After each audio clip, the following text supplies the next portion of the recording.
Hey everyone, and welcome to the Hair Healer Podcast. I'm the host, Colleen Dixon, aka the Hair Healer. On my show, I interview clients, hairstylists, healers, friends, family, people in the beauty industry, and sometimes just a person with a story. We discuss their lives, healing journeys, astrology, inner child healing, spirituality, trauma, hopes, dreams, and everything in between. All questions are channeled to me in the moment while doing the interview. My hopes is to give a raw and uncensored view into someone's world and soul in hopes to raise the consciousness of the planet and bring connection back into the world. Now join me and let's go exchange some energies. Hey everyone, and welcome back. It's the Hair Healer. I know I've missed all of you. I hope you have missed me as much as I've missed you. And talking to you guys, I've taken the last month off and I'm back with 2 bonus episodes. The 2 episodes were actually supposed to be part of season 2, but of course, as soon as the gates opened and I had the chance to interview someone in person again, I took it without even realizing how season 2 was going to look. I did it twice. I was like, yeah, you know what? We're just going to add this to season 2. I have nothing planned for season 2 yet, but we're going to make this one and the one that comes out next week, season 2. And that did not happen. As most of you guys know, season 2, I'm starting to record in the fall. It probably will not be back out until January, like season 1, maybe the end of fall. We'll see how it's going, but I have a show coming, another live show. More details to come about that. So we have a lot coming. So season 2 is going to be recorded in the fall, so it probably won't be ready till January. But to hold you guys over, I have these 2 bonus episodes. I have some other episodes coming out, so I'm excited about that. This is a pretty long episode because again, I thought it was going to be my first, but let me jump into this episode because it's long. So instead of giving you my whole spiel about my life and whatever else is going on in astrology, I'll do that separately. I'm going to jump right into this episode so you can catch it all. Andy. All right. I've been dying to have Andy on here since season 1, and twice we tried to link up and it just didn't work out in the fall of last year. And then this summer he was like, okay, I'm ready. Let's do it. And it was June and the world started to open back up. And I said, oh my God, let's do it. Let's go. I can't wait. So I met Andy many years ago at Capriati Salon. I started doing his wife's hair first. And I didn't even know that this was her husband. He came zooming in on a skateboard, sat in my chair, took off his shoes and folded his legs in my chair. And I was like, that's my people. This dude is my people. I used to love, I can tell right away when someone sits in my chair for the first time if they're my people or they're not my people. And I was like, this dude is absolutely one of my people, and for years I've been cutting his kids' hair, done his wife's hair, his hair. We've had lots of heart-to-hearts. We've had a lot of talks about life and so many things. Like instantly, I think we started talking about meditation that very first time that we ever sat in the chair. And he has so much wisdom, so much experience, a fascinating story. He's just, I say it on here, a legendary dude. If you're in Narberth, you know Andy, shout him out. You know what I mean? You'll see him skateboarding with his wild, crazy hair. He is just a legendary dude in so many ways. A good dude and legendary. And my favorite type of people are people who can be whoever they are, true to themselves, in spite of what the world thinks or the world looks at you or whatever. I love that. That's the gift I want to bring to people from the Hair Healer podcast, is to be free to be who they are, no matter what that looks like to society. I think if everyone can do that, we'll be a lot happier. So yeah, I'm excited about this episode. It's a really good episode. I love you guys. Please check out Instagram at the Hair Healer 1111, TikTok at the Hair Healer. Email me if you want to be on season 2 or have any suggestions for season 2, the Hair Healer podcast at yahoo.com. Follow all those things. Follow Facebook, the Hair Healer podcast page. We are going to have so many, not competitions isn't the right word, giveaways, contests, that's it. Hopefully not competition. Contests, astrology updates, everything. So get on it now. Get ready for season 2. Here we go. Let's jump into this bonus episode. Thank you, everyone. Mwah. Love you all so much. Here we go.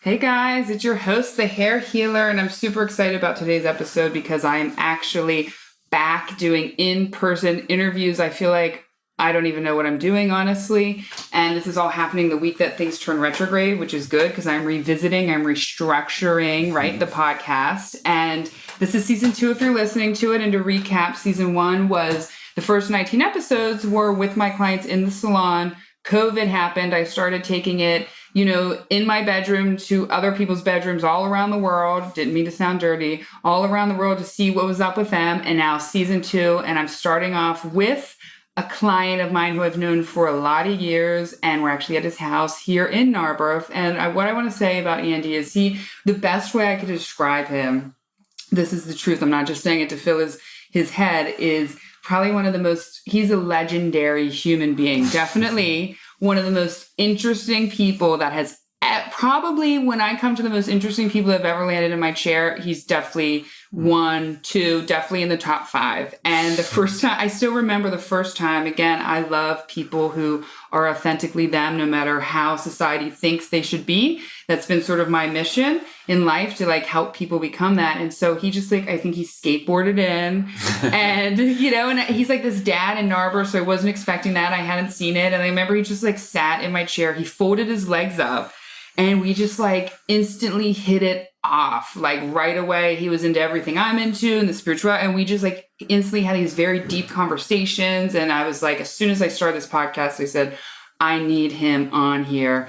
And we had some miscommunication and didn't link up the first season, but here he's starting off the second season. So say hello to everyone, Andy. Hello, everyone. Thank you for having me, Colleen. Are you excited?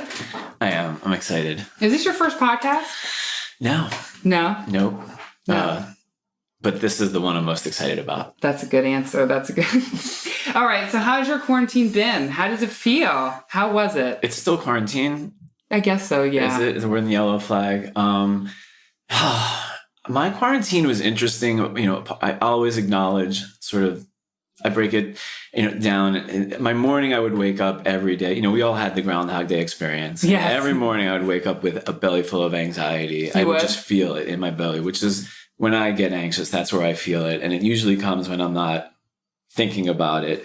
And I would start off the day feeling oh shit, things are fucked up on an epic level, because if you don't acknowledge that, I think it leads you into problems the rest of the day. I started off that day just with the huge acknowledgement of how crazy things are, and get my coffee and my dog, and I would plow through the news. I'd read all the news I could, and then turn off the news for the day.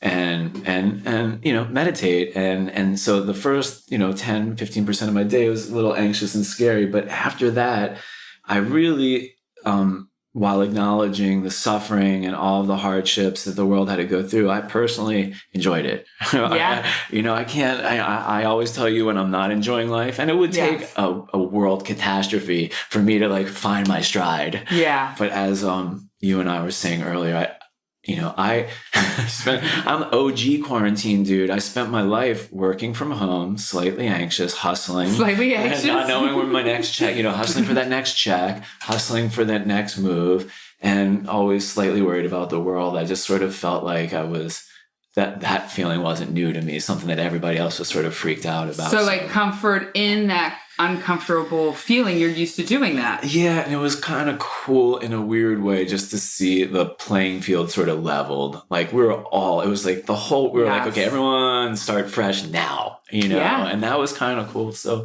I don't know. I enjoyed being locked up with my 5 favorite people. That includes my dog and my tiny little spot in Narberth. And it really showed the beauty of our community, our block. And, I just never thought that life was going to be this fairy tale where everything was going to just be la-di-da. I expect major catastrophes. And I think, Phyllis and I lived through September 11th. That was a major part of our life. You did? You were in New York then, right? Not only were we in New York, but Phyllis... Can you talk to us about it? Yeah, tell us. Yeah, well... we were in New York. We were New Yorkers for a long time. If you can make it there, you can make it anywhere, music industry guy. And she came to New York from Florida, which is where she was living, because I couldn't really do what I wanted to do down there. So she sacrificed the warm weather so I could pursue my dreams. And we were living in New York. And Phyllis taught at PS, I'm going to say 150, but the point is literally the closest school, period, there was to this World Trade Center. Oh my God. And her windows, so if you imagine you're at the class looking at her, she's at the front of the classroom. Behind her, there was a wall that just was the World Trade Center. Oh my God. And this is how Phyllis found out about September 11th. Someone raised their hand and said, Miss Phyllis, why are people flying off the building? And before the plane hit, before anything, she turned around to see. So that led, of course, to September. That's how her September 11th started. My September 11th started unable to find her, knowing where she was, really scared. And my point is, we lived through that. What a traumatic, how after that, how long did it take you guys to sort of work through that and get back on? Phyllis never. I know, never did? Never. I was going to ask that. Yeah. I feel like that would be It stuck with her. She can't. And did they keep them in the building? Did they evacuate? Oh, no. It was chaos. Some parents got there in time and picked up their kids, but the remaining group, they ran through the streets together. When I was literally hoping that she was going to come across the bridge. I stayed at the Brooklyn Bridge all day, and she finally showed up with no shoes and dirty. But to this day, just last year was the something anniversary. You can do the math. The 16th anniversary, she's still in touch with her kids. They were in 5th grade at the time, and that whole class grouped as a Facebook group all together. So bring it all back. I feel like ever since that, and just, the concept that the world could fall apart has always been with me. And so the pandemic has been interesting. It was a blessing to me in a lot of ways because we got to keep my oldest son, Samson, in the house. Aww. And, he's a senior graduating and he was just such a gift and we got to appreciate. We have a lot to be grateful for. So it was just, I kind of miss it. It's weird. Yeah. I want to go back to pandemic for a day or two. I kind of feel like I'm okay. I'm not ready for green. I feel like the green phase can kind of open up after the 4th of July. Point. Yeah. Yellow's a good transition. Transition stay in. So we were talking earlier. So tell me about your little meditation. So anyways, I will say in the chair, I'm getting better with it, meditation, but one of the biggest things he has ever preached to me for the last 5 years and he's always brought up is meditation in some sort of way. And I need to meditate. And Andy's mind goes a mile a minute, just like mine. So I know if he can do it, I need to just follow in his footsteps and actually listen to him somehow. So how'd you get into that? What? You know what? You'll love this because it's just all the best things that happen, I think, to people like us that open ourselves up to the universe. I was going to yoga in town. It was the only place that had hot yoga. I was really into it. And there was a tea shop next to the yoga shop. And I would go there after yoga and do some work. And I was just first name basis friendly with the baristas, the tea people. Okay. And one day, one of the tea people said, "Hey, Andy, you have everything in life? How you people we'll ask random questions out of the blue, you have everything you need in life?" I was like, well, I felt at the time I was. So they just asked you that question. Do you have everything you need in life? Yeah, is there anything lacking? We were talking about something, and they're like, is there anything lacking? Is there anything you need? Is there any holes in you? Because I was feeling pretty good at the time, and I seemed like I did. So she was sort of like, was there anything you don't have? And I'm like, well, I was feeling slightly like the religious thing, even though I'm not a religious person. We had just formed this hippie synagogue here in Narberth called the Havurah. So I was like, I got that. I got the fans. And I sort of said, the one thing if there's anything, it would be some spirituality, something. And so it was a guy. He was like, you should call this guy Gabriel. And I was like, okay. I'm such an idiot sometimes. And that's my best and worst qualities. I don't think twice about it. Yeah. Call this guy Gabriel. And a week later, I'm in this weirdo office on the main line, and I got nervous when I got there. I was like, did I just get set up to have my liver cut out or some weird, the tea guy was like, yo, I got some guy. We're sending some idiot your way. Cause his name was Gabriel something. He walked in the room and all of a sudden my heart dropped wow. Cause as you know, sometimes I could be too nice. Yeah. Oh yeah. Cause then I saw it in my head, my wife being like, wait, so the tea lady gave you the number, and you just called and you went. Didn't you ever think about? I would have done the same thing. But you know what? It turned out to be the best call I ever made in my life. Amazing. What happened when you showed up? It's just so funny because at that moment, I just saw myself in this funny way of what he says to me. So, Andy, what are you doing here? I made the point. He's like, how did you? And I was like, oh, Dave from the tea shop? And he's like, what's he? No. And then I realized how ridiculous. He's like, what's his last name? I'm like, I don't know. I'm from the tea shop. He's what tea shop? I'm like, it's down, and I was like, I'm like, oh, look, is this a therapy thing? I'm like, and then I was like, look, I'm sorry. I don't know. Sometimes I just follow my gut. This guy said I should come see you. So maybe I'm in the wrong place. And he's like, no. It's all good. This is okay. So this is what I do. I teach meditation. And that's when this Homer Simpson voice in my head was like, boring. And I was like, oh, fuck, really? So you had no idea. You weren't expecting that at all. But I was expecting something big. Yeah. Because the dude from the tea shop, like, he seemed wise. And he asked me if I needed anything. So, anyway. But it turned out to be the universe talking to you. It's a long story, but he was super kind. And not only that, but he is, it turns out he's not just a guy. He is the founder of the University of Pennsylvania's Cancer Mindfulness for Cancer Center. He has a boutique sort of studio here in Bryn Mawr called Flying Lotus, and he's one of the world's great. He is one of the United States, one of the most respected American teachers. And he's like, look, I see you're a little freaked out. He's like, do me a favor. I'm just going to do this thing and just listen to what I say. And this is it. This is it. He's like, this is the basic gist, is that your brain is always on. Your brain is always thinking. We're going to focus on your body. And anytime you have a thought, just recognize it as thinking. Just like look at the thinking, and then try and take a breath and just focus on not thinking. Just focus on your breath, focus on your body. And again, whenever you have a thought, don't beat yourself up. And he's like, and it'll happen. You'll be like thinking. There'll be you know what? And then, so it's like ready. And his voice was really peaceful. Close your eyes, get in a comfortable position, put your weight here. And, I was like, this is stupid. And then all of a sudden I was like, he's like, okay.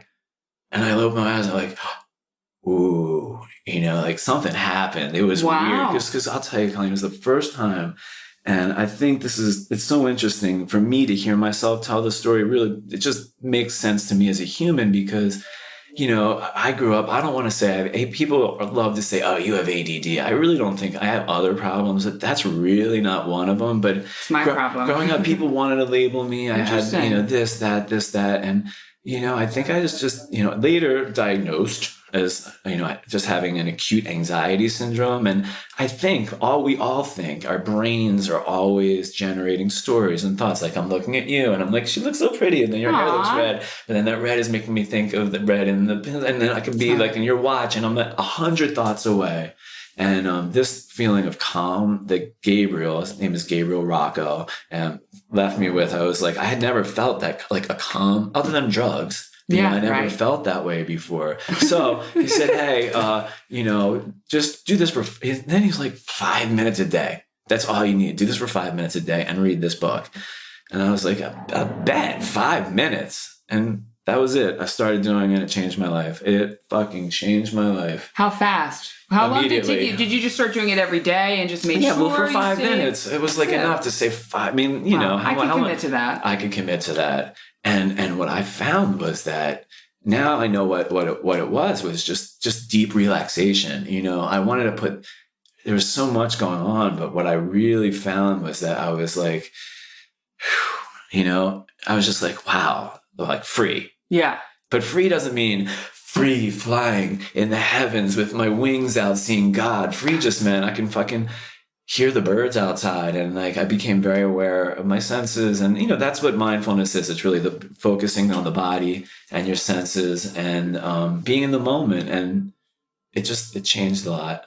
It changed a lot? Changed a lot, yeah. Wow. So what do you do now? Like, do you meditate when you first get up in the morning? Well, it's now it's like working out in that, like, how sometimes you go to the gym every day and you're in the best shape ever. And then like you go for 3 months in a row and you look so fucking good and and you feel good.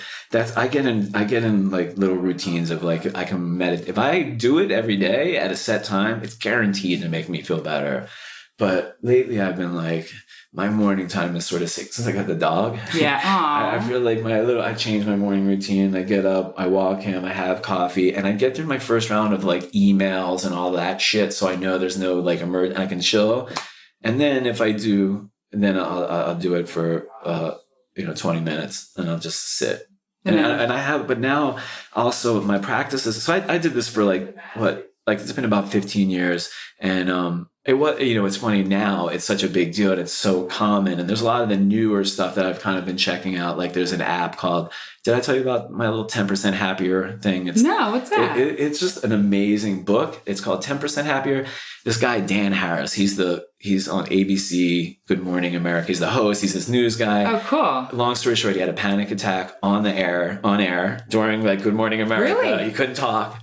And that's how he's found out about meditation. But as a reporter, he was so skeptical that he went on all these like investigative reporter things. And he interviewed from the Dalai Lama to every famous meditator to come. And now he's like, I'm 10% happier. And he put all these people together in an app. And I use that app too it gives me sort of a little bit of a foundation. Technically all you need to do is sit, but sometimes I like when I listen to guided meditations, I hear someone's voice, they added. I like guided and I like not. It's like I like running with headphones and I like running without headphones. So anyway, it's funny because I'll lend the whole meditation thing on this before we turn the microphone on. Colleen cut Charlie, my middle son, with the most hair. So much hair. And I decided during the epidemic that I was just going to make one or two simple goals for every kid. And my two oldest kids, I was like, I'm going to have them meditate. Now is the time we're not doing it. And I gave them the same pitch, 5 minutes. 5 minutes. And they're all like, okay. Because usually when I come to my kids with a project, we're talking months, And they're like, wait, 5 minutes. So they did it. And I could see in both of them that it worked. But ultimately what I told them, which is what I tell everybody, is that to me, the meditation thing, all it is just focusing on just the moment for getting strong enough in it so that you enjoy the rest of the moments. And I keep coming back to it for the rest of the day. To me, like life is the practice, like the sitting is you sit, but I try and like when I eat my food, I try and remember to look at it and taste it and crunch it. And like there's this old Buddhist. Be grateful for it. Yeah. So one of the things Gabriel did with me once, and it's a famous Buddhist thing, is like, see how long it takes you to eat one raisin. Put one raisin in your mouth. Really? Feel it. Feel the ridges. Stop on it. Chew it. Really chew it. Like it's this whole. That's what she said. No, yeah. He did too. But the point is living like when I pet my dog. Our minds are going so fast, and we're all so trained to do so many things at once. Like there's no such thing as multitasking. That you can only really do one thing. You can go back and forth, one thing. But so everything else we're kind of half-assing, kind of also? Well, you can only, scientifically, you can be on the computer, be on the phone, and be like talking to your kid at the same time. But it's more like, instead of what you think is, like all happening at once, it's like, kid, computer, home, kid, computer, home, kid, computer. It stops and starts. And it's more the point being like being mindful of everything. You at least know what that process is like. Look, I'll end the whole spiel on it because I always hear my wife being like, sometimes I don't like talking about it so much because it's been such a personal thing for so long. I hate sounding preachy about it in any kind of way, but I do like talking about it now because it's so common and because it's so easy and because it's not about seeing God or anything like that. It's just about enjoying it. That's you, buddy. That's the dog. That's my dog.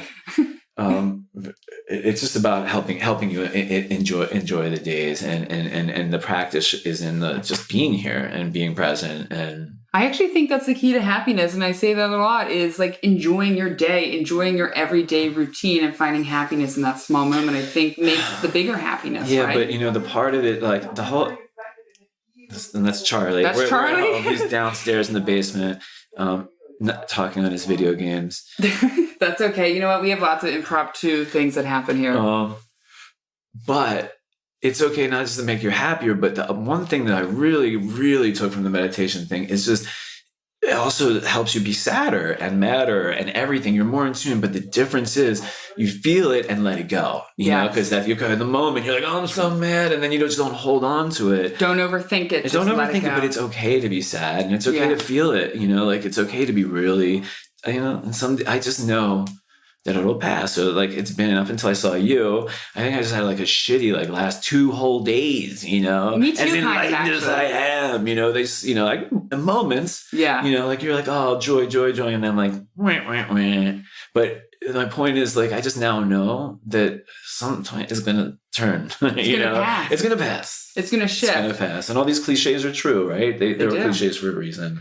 Now, something, Andy, that I think is so interesting, too, to speak off of like your meditation, to know where you are now and the wisdom that you have and all of these things, is that when I first met you, I think it was a few years later, I found out that you went to school and became a lawyer, and then just like totally switched your entire career path and started following your dreams in the music industry. Like what? Like how? And what made you agree that decision? Like, you know what? This is what society thinks I should do, and I know I can make money, but I'm going to follow your dreams. When was that moment? Well, it was almost like just totally poetic and cinematographic or whatever it is. It almost seems like I made it up because there's famous people involved, and it was a sort of a scene that played out. But before I even tell you the story, I have to go full on white privilege and say that the only reason I could have even thought about doing it is my parents were fully supportive of me. Yeah. And I knew that they had my back no matter what. And like, if I was forced to like really be like feeding, like, there was no way I could have had that privilege to say, fuck my law career, which is bringing me a lot of money. I feel like a little guilty about telling the story, but only because it was indulgent in a way, And so basically, I had a great job. I was a lawyer for Pearl Jam. Really? I didn't know that. Yeah, it was a big deal. So you actually did work as a lawyer. Yeah. Okay. Okay. Yeah, it was in Philadelphia. There was a company that's called Fillmore Mercantile, and we owned what is now common. You know how you go to a concert now with a barcode and you get in? Yes. They invented that here in Philly. Before that, it was like, here's your ticket, and they rip it in half. And at the time, Pearl Jam got in a fight with Ticketmaster, saying that they had a monopoly and they were not going to work with Ticketmaster anymore. And so this company that I was part of, we provided the ticketing. We're like, look, we have this cool ticketing stuff. So we provided the ticketing, and we also put them on tour on all these alternative venues and helped them fight. And I was part of the legal team that had a lot of jobs. We fought the Ticketmaster and the antitrust suit. We fought all kinds of things. But I was just, there was real lawyers. I was just a kid, just sort of like I was young and just kind of just, doing the busy work. But we'd all meet together as a team once a month with the band, because the band, especially Eddie Vedder was super into it. And we were making this stuff up as we went. We had to tell them that instead of going to Philadelphia and playing the Spectrum, you're going to be playing like fucking Girard Community College, because you have to find these random ass places that weren't affiliated with Ticketmaster. The long story ends with us, after 2 years of doing all these tours and creating all this noises, the band gave up, and we lost this suit against Ticketmaster. And it was a good 2.5 years I was there, and 3 years I was there, and I was the boss came in one day, and everyone, it was we knew it was the last show and we were going to be done. And Eddie Vedder he called me Suit at the time, because my dad got me all these nice. I looked like I was a little kid. I couldn't imagine. Were you wearing suits? Yeah, because I was a lawyer. My dad was big on like look the part, and he was right. Yeah. I felt so much smarter with a suit on. But I'd show up at these funny meetings with the suit. And so anyway, he said to me, but I'd also, during these meetings, I kind of raise my hand, not during my turn, not at the legal turn. It would be like a market, and I'd be like, I have an idea. And they'd be like, what? It's not the legal thing. I'm like, I know, but you know what we should do? And it's not like they listened at all, but Eddie Vedder came up to me after the whole thing was over. He's like, yo, Suit, Suit. He's like, you don't have to be the Suit. You could be the guy that all those ideas that you have on. He's like, you can do that. And I was like, how, Eddie Vedder? How can I do that? And he's like, well, you should like a record company. That seems like something but I just never thought of that before. But it blew my mind. And I was like, fucking it. That's what I want to do. But there was a long path between that revelation. You can't just be like... So what was your next step then? Oh, man. Well, it wasn't that clear. I was like, oh, yeah, Eddie Vedder, that was really good advice. But I wasn't like, that's what I'm going to do. Yeah. At the time, my main goal was not to turn 30 at home. I love my mom. You just talked to my mom. So sweet. She's so sweet. But the thought of being like at home, because I didn't have a job, I was going to have to move in with my mom and have my 30th birthday there. Just at that time, David from across the street. From episode 1, season 1. This is Andy from episode 2, season 2. David from episode 1, season 1, he had been writing me. That's how old old I am. There was no email. He had moved to Colorado. That's when he was out there. And we both followed the same path. He was like an accountant. He was a financial guy working for his dad. He was kind of a suit too. Yeah. And he's sending me these notes like, dude, you got to come out to Colorado. He's like, I live in a trailer. I'm a chip boy. He was so proud of that. Do you know what a chip boy is? No, what is a chip boy? A chip boy is like the Mexican restaurant, the guy that gets the chips. That's it. He's not even a waiter. He's not a bus boy. He's just the chip boy. He's like, yeah, I'm a chip boy. I'm a chip. Can't you see him doing You just did his face though, right there too. That's hilarious. So I was like, I had all these letters from David, and I was packing up my house. I lived in a nice house because I was a lawyer in Rittenhouse Square, and I moved to Colorado to kind of like think. Were you a chip boy too for a little bit?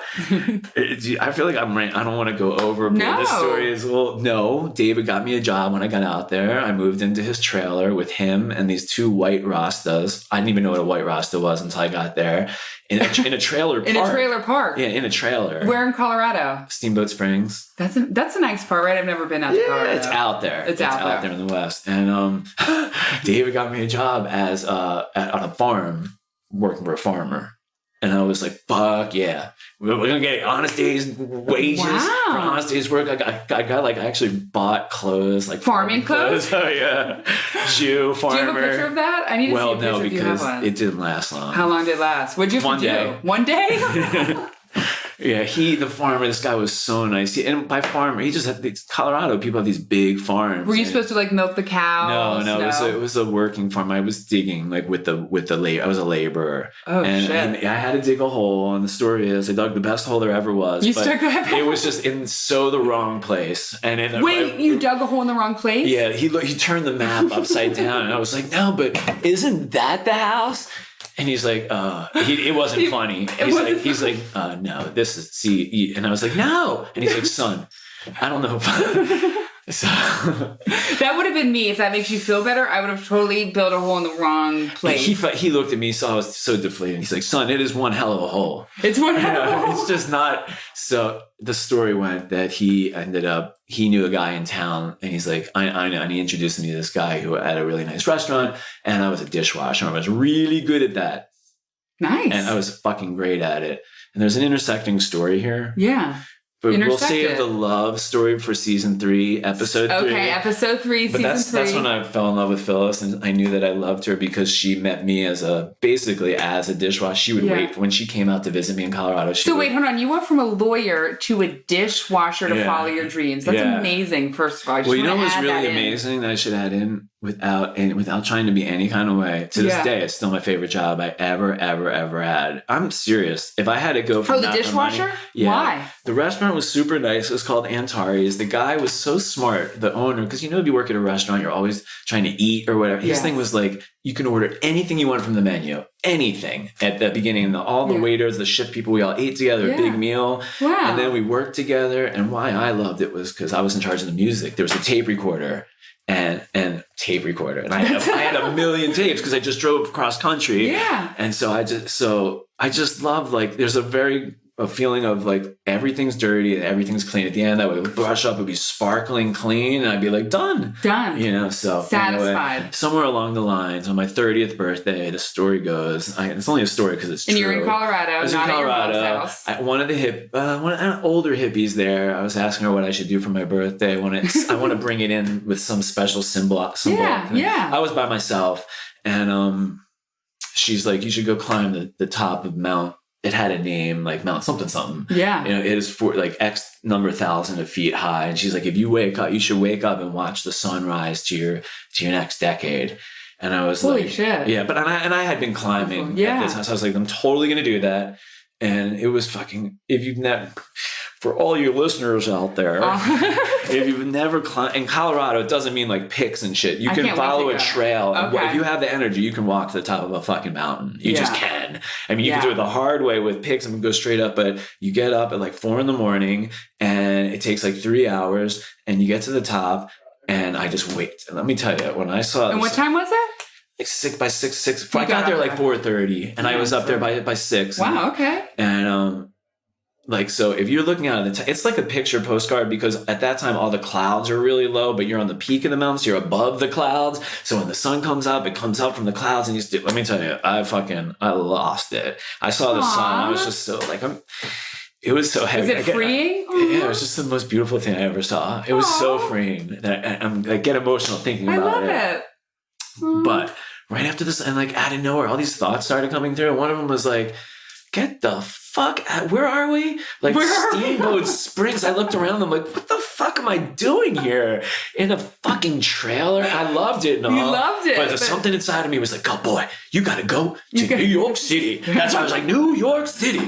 That's where I need to be. I swear. Really? Yeah. And you went right back to New York? It took a while. It took a couple of months. But yeah, that's where I ended up. And when I got to New York, I realized after calling everyone and going on a million interviews, record companies don't want to hire lawyers to be anything but lawyers. They don't. Why would? I'm like, no, but I like music. And they're like, very good. We all like music. We all like music. And I really like music, and that wasn't enough.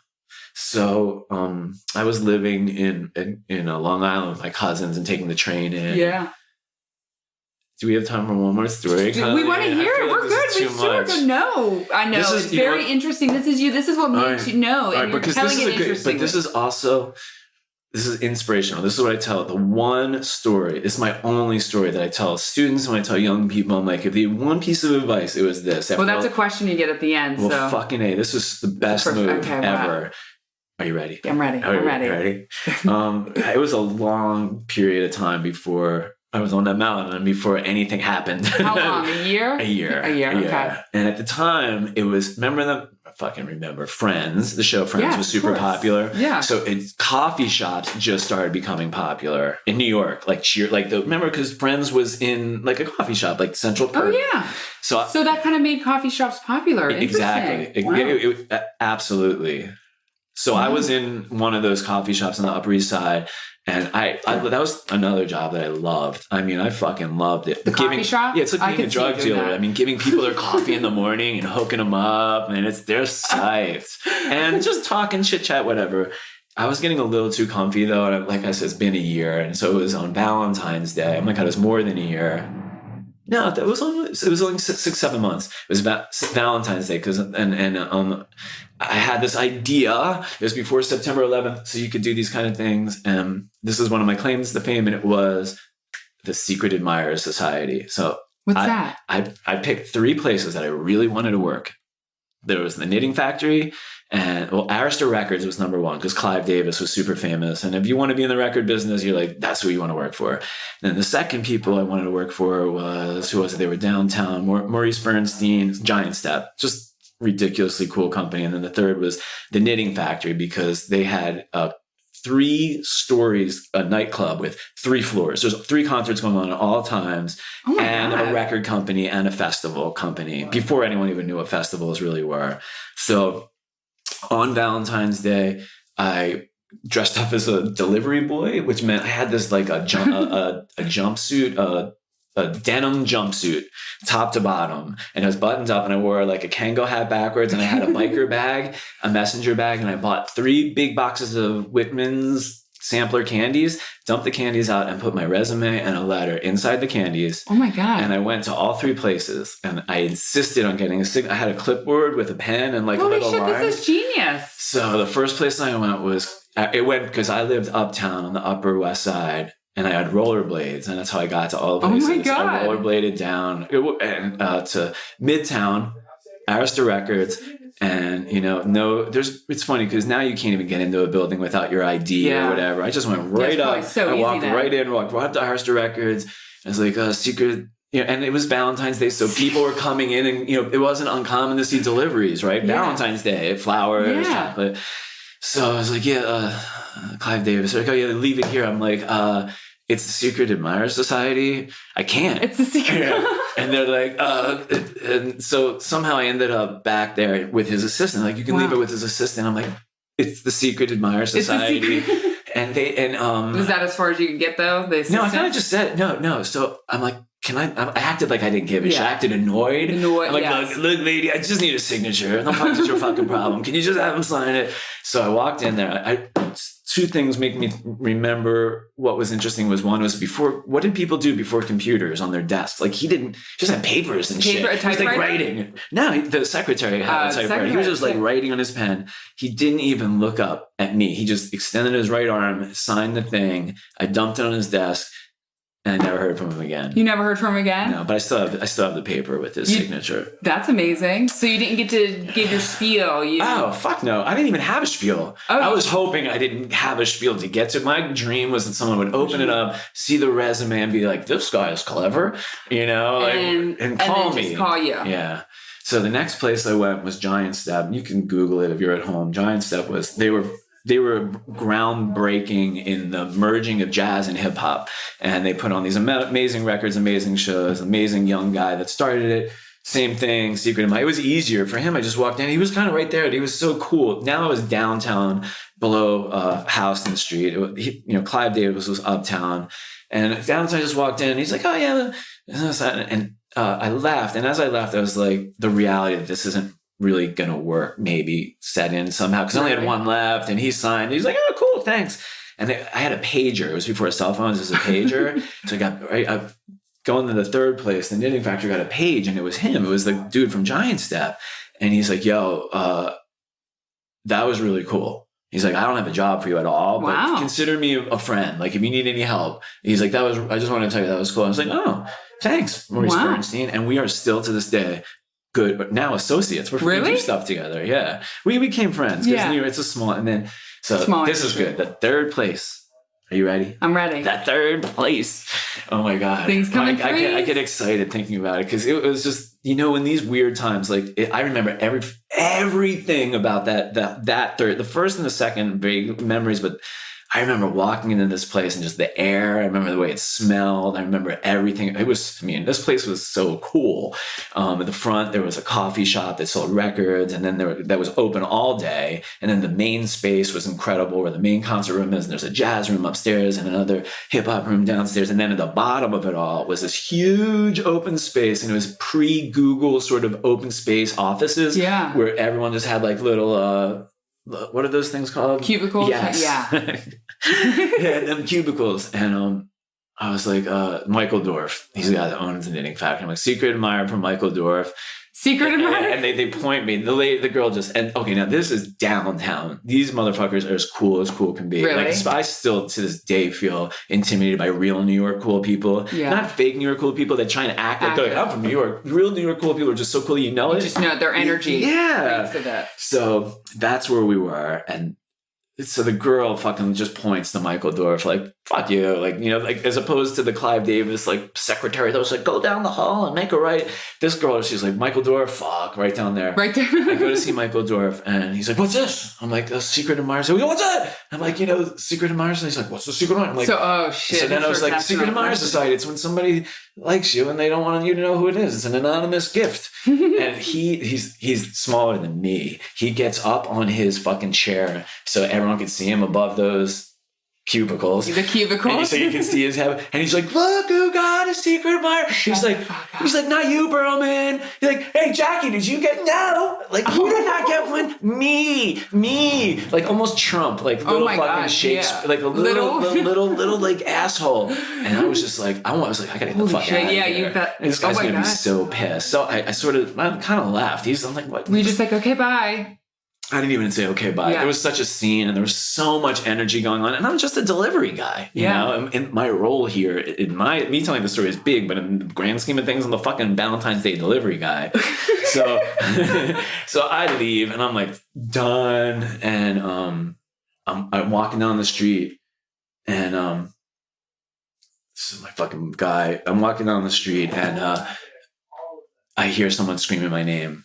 And it's him. It's Michael Dorff. He's like, hey, get over here. Are you serious? So what the fuck? Right after. That? He's like, yeah, right after. Right after. He's like, are you trying to fucking humiliate me? I'm like, no, man. I was like, just trying to get a job. I thought it was like a clever idea. Yeah. Obviously, didn't resonate. And he's like, no. You know what? It fucking resonated. It resonated so much that I want to give you a job. I was like, what? What are you talking about? And he's like, look, That's Charlie. He's like, look, we just got done a marketing meeting. There's not one idea in that room that even touched this one. He's like, you're working for me. He's like, you're working for me. What's your name? And Hurwitz. He's like, okay, Hurwitz, you're working for me. I'll see you Monday. And I'm like, oh my God.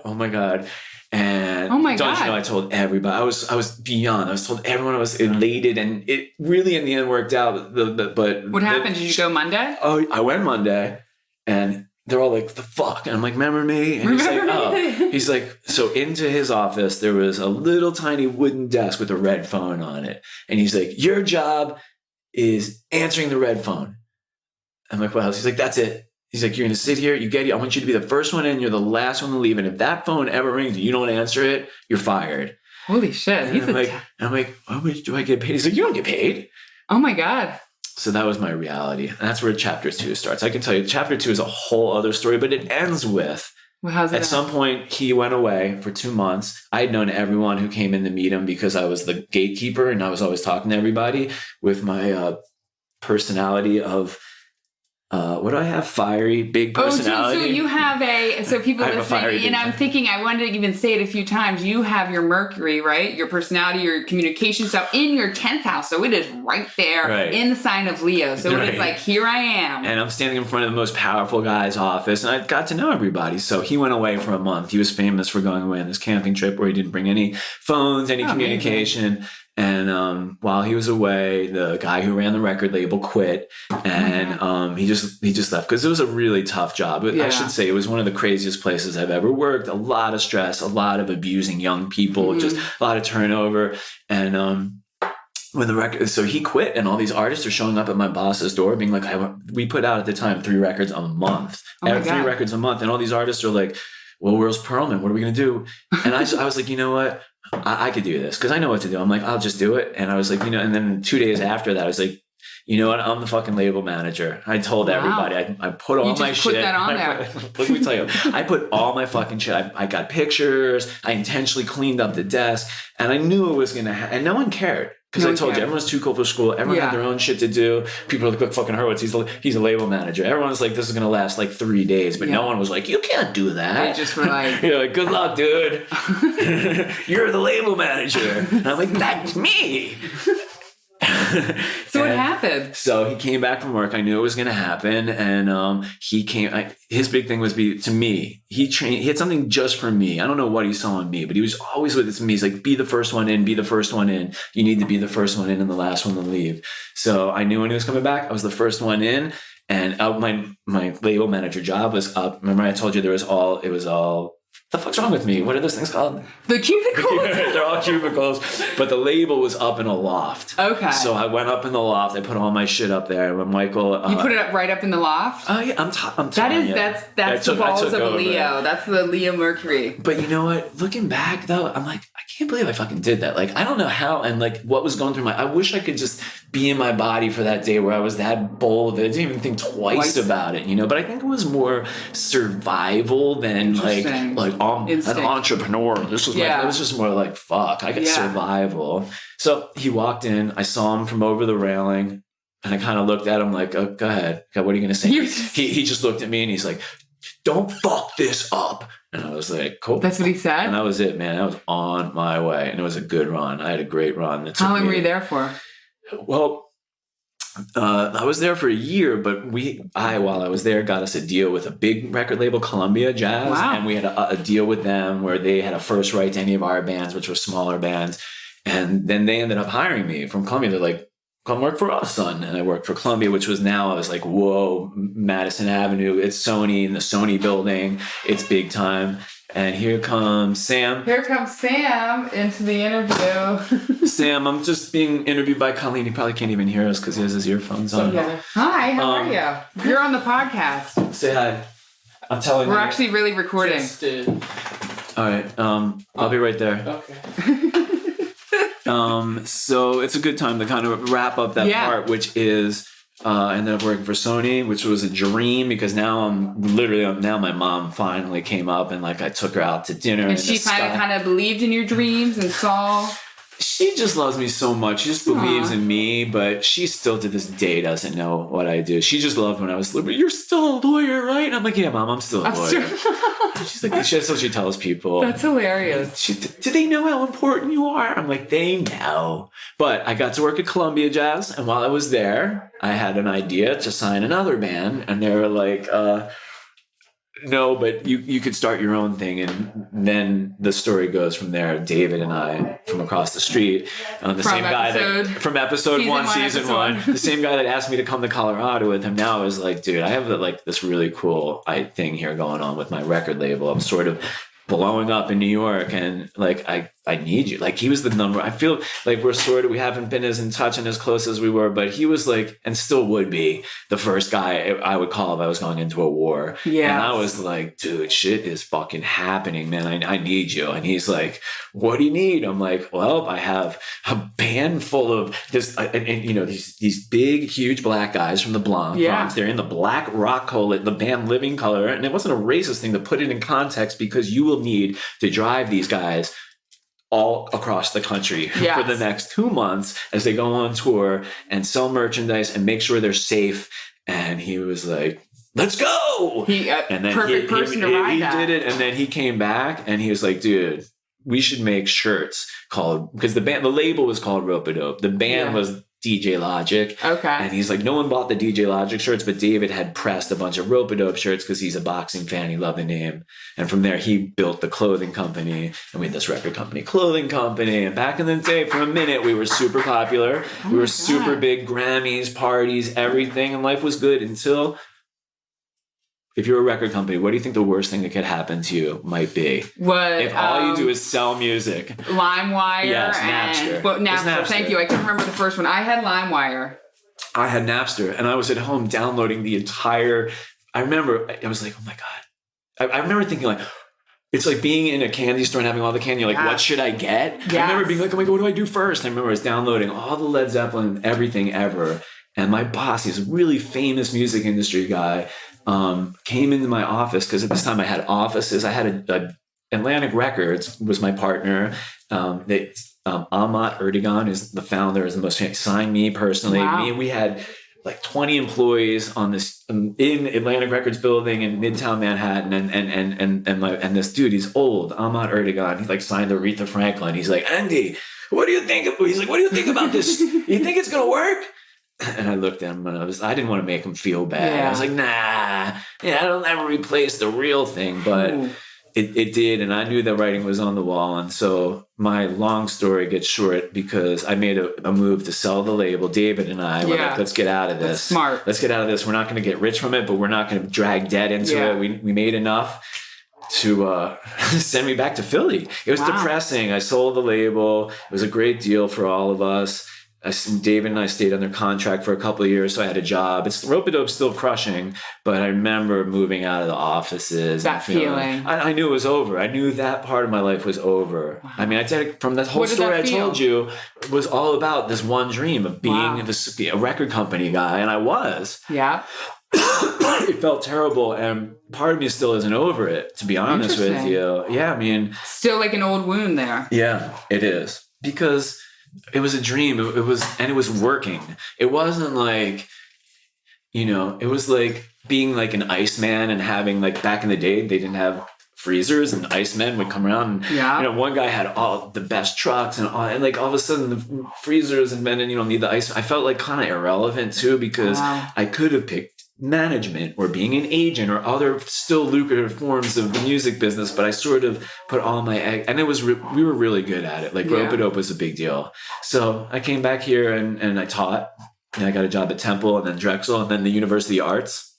I started a music business program there, and then from there it was great. A band that I had signed at Rope-A-Dope, it was almost like an encore of all my, I was like pulled back in. A band that I had signed, Snarky Puppy. Snarky Puppy? Yeah, we laugh, right? They're the biggest band in the world now. Wow. They called me saying like, dude, shit's fucking happening. We need help.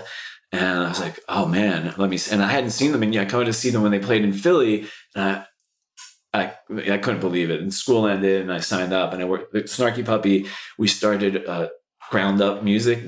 It was just really one guy, Michael League. He's the leader of Snarky Puppy, but he's in the basement. We started a festival, record label, and now they're one of the biggest bands in the world. I won 2 Grammys. I got to actually go on stage and accept one of them. That's huge. Because Snarky Puppy's like 36 dudes. No one knew. So you didn't fail. Right. Well, that's what it led you somewhere else. It did, and which led me to that. But that ended too. After all those years, I was like, oh my god, this is it, Snarky Puppy. We had a festival. My whole family was there. I'm like, oh my god, I could see this being my whole life, and that didn't work out. It basically, the music business kept changing, and there was no need for me. They had a manager. And it's been 2 or 3 years. And since then, I've just been hustling. And it's kind of humbling, just like, because then I was like, shit, And hustling means anything loosely related to what I do. And I've been very lucky. That's a good way to describe that. But I've been blessed by people calling me, like David, he needed help last year for 6 months. Me, as this progresses. Yeah, but I mean, honestly, people, like people call me on a project by project basis and be like, I'm starting a weed company. Can you help me? And I'm really good at organizing and getting shit done. I'm really good at just bringing, if you have an idea, we can do it. I do. Whether I have a big idea from the very beginning, and I'm not going to say it on here. I'll tell you when we're done. And I was thinking I should have you help me on that because it's actually a pretty big documentary idea. But it's all about. I think I'm a big believer in just doing it. And then I was just talking to my boy Tico. I was telling you about the hot box idea. He's so worried about. He's so worried about that's Buddy in the background with his plastic thing. The whole family. Is that annoying? Should I grab it from him? Maybe go ahead and keep talking. Let me grab it just a second. It's a Rita's. Buddy is eating a Rita's water ice, which I have trouble with Philly people. Water ice. Yeah. What is it? Water ice. I forget what I was even saying, but the point is, to me, it's more. I really like to say that it's the. It sounds corny, but it's the journey. It's not the destination. So like, I'm cool. I'm working on this big deal right now with this guy who I hit him up with that. Like, he's like, man, if this fails, I'm going to kill myself. And I'm like, look, dude, it's not, Buddy. And he's like, no matter what, I give him the look. This has been great. We've been having so much fun, The journey, it's about this journey's been great together. He's like, fuck the journey. And I'm like, but I get it. You're a journey person. Yeah, so what I'm saying is in these sort of hustles and these things, I'm good at sort of like, we can do it. Whether it succeeds or not, that's going to take another layer of work and another plan. Yeah. But the first thing is you have to get from A to B. You have to actually birth it. And then you can work on raising it. Wow. But birthing it's a thing. And so many people have ideas that they just never birth. Wow. So I give credit to the people that just do it. And even to, even to myself, I'm like, well, that was a fucking good idea and a good try. And we tried. We don't have to sit back and say, I wish I would have come up with that idea to do drive-in concerts at malls all over the country with Live Nation, which is by now an idea that didn't happen or did by the time people hear this. But. Yeah. Well, I think that we're getting to the end of our episode now, but I think that's it's funny because I was looking at Andy. I'm in school right now, astrology school, and I was looking at Andy's chart prior to this, and where your sun is in the 9th house and the Mercury, they're like, I really think you're going to have a lot of success bringing that meditation because you're bringing that music, that guided with the spiritual part. And I think you're going to find major success in there. I really do. Just looking at that. And you wrote all those notes down. I did. Now, at the end of the episode, and you kind of answered one, but we'll re-ask. But I like to ask these 3 questions, and I kind of just ask them offhanded so I get authentic answers. Okay, so number 1, if you could go back in time to little Andy, okay, young little Andy, and you had anything that he needed to hear that as an adult now, what would you say to him?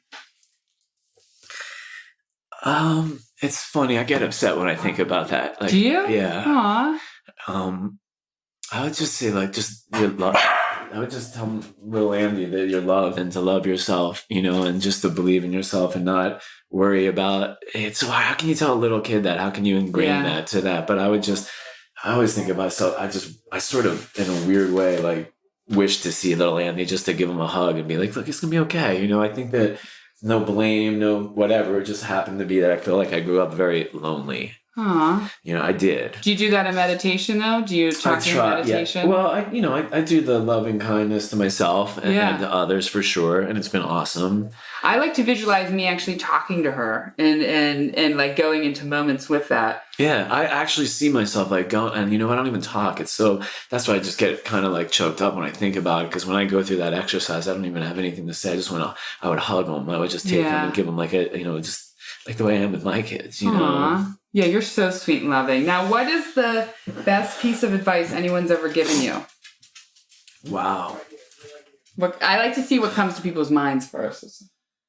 I know it's a loaded question. You know what? I know what it is. And what is that? It's my mother-in-law, Joanne. She's one of the best people in my whole life, Phyllis's mom. Yeah. She is an incredible person. And she had a hard life.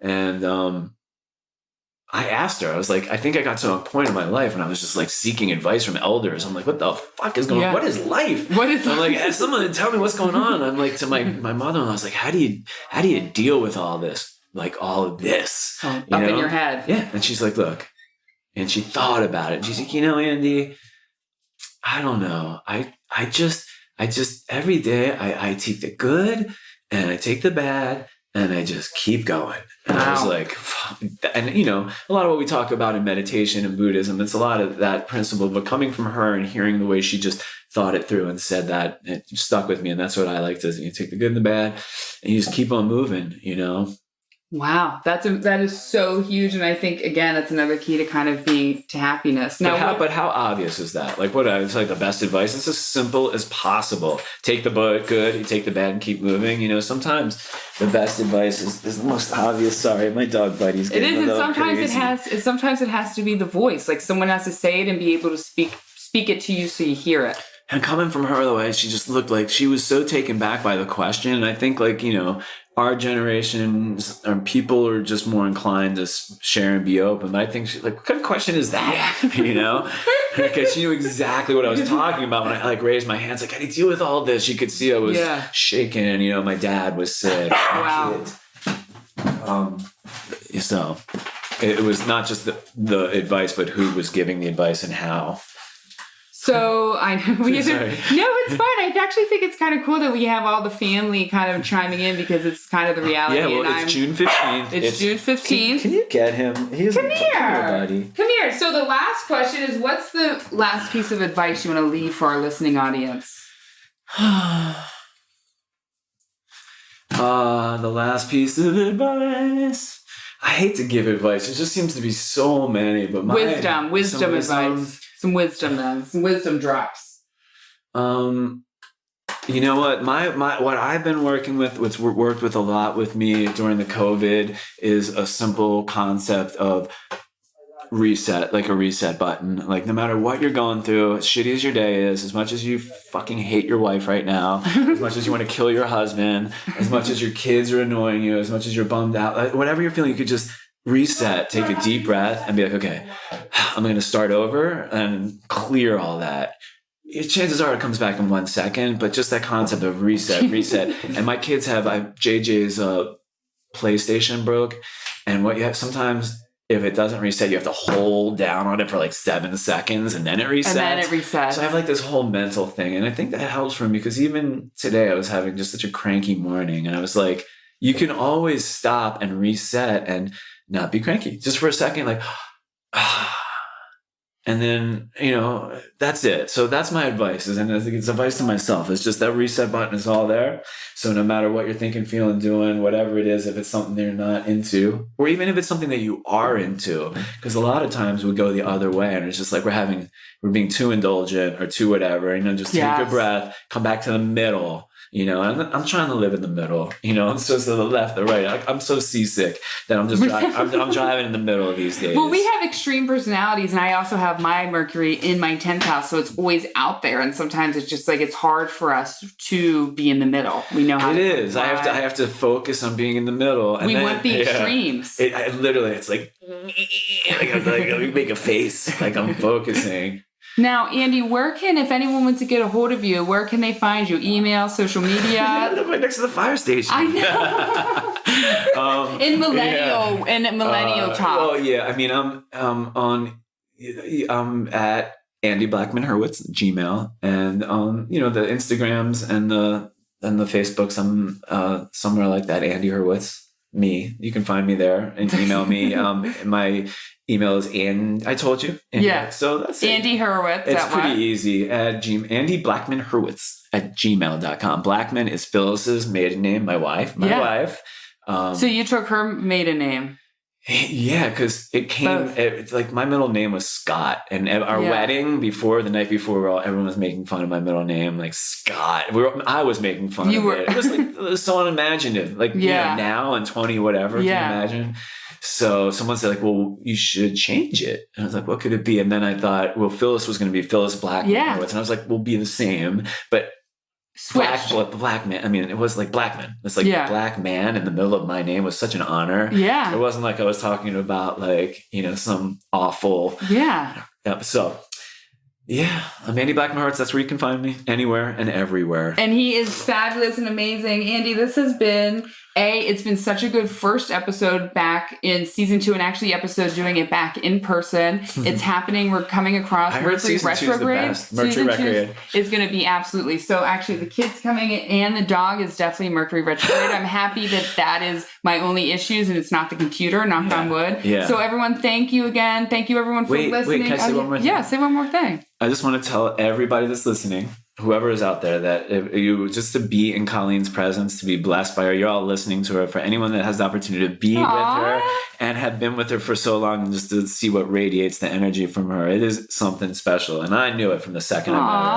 I perked up in my chair and I was like, I just felt her shit. She is connected, and it's almost unsettling at first. Really? Well, yeah, because I know I could be very. My like, oh shit, my fucking my outer charade isn't going to work I see so right well. Through yeah, that's what I'm saying. So big up to Colleen. Support everything that she does in every possible way, because she's not only the hair healer and the answer of all life's questions. She's a hardworking single mom. Yeah. So. Big up.